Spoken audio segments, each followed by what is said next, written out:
Ed, I've heard you say previously that the wounds of men make them who they are. How would you say that Bobby Fischer's wounds made him, for better or worse? Well, I think that his gift was also his curse. I think the fact that he chose chess, or that it chose him, led him on a path that inevitably led to his demise. I think that the nature of chess and its obsessions and its kind of alienation and isolation fed right into what must have been something already, congenital in his brain. And that, coupled with his background, were the seeds of tragedy. On the other hand, without them, he never could have triumphed in the way that he did. And he did triumph. And so I guess that he is defined by his struggle.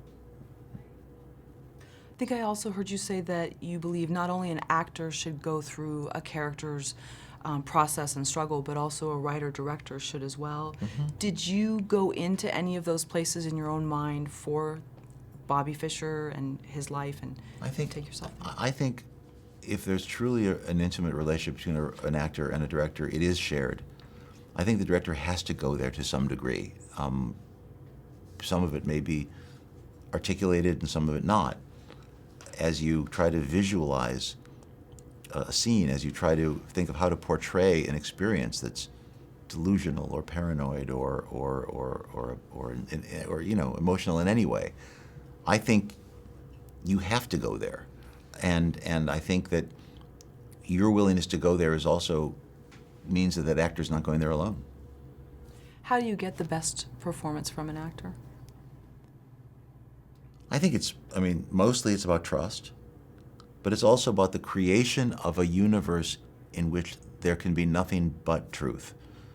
That's to say, the staging, the costumes, the lighting, the set, everything has to have a default of authenticity, so that when that actor is in that world, he can only be, rather than try to present or portray.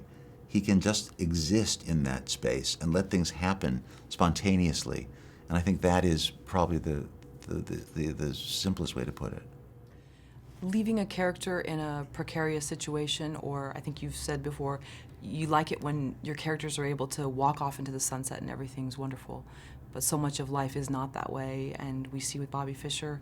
Yeah, it doesn't always happen that way, does it? I think you see absolutely in his moment of triumph, everything that's to follow is written, and what happens after that is inevitable. In that sense, it makes it a tragedy. Thank you. Thank you so much. Thank you.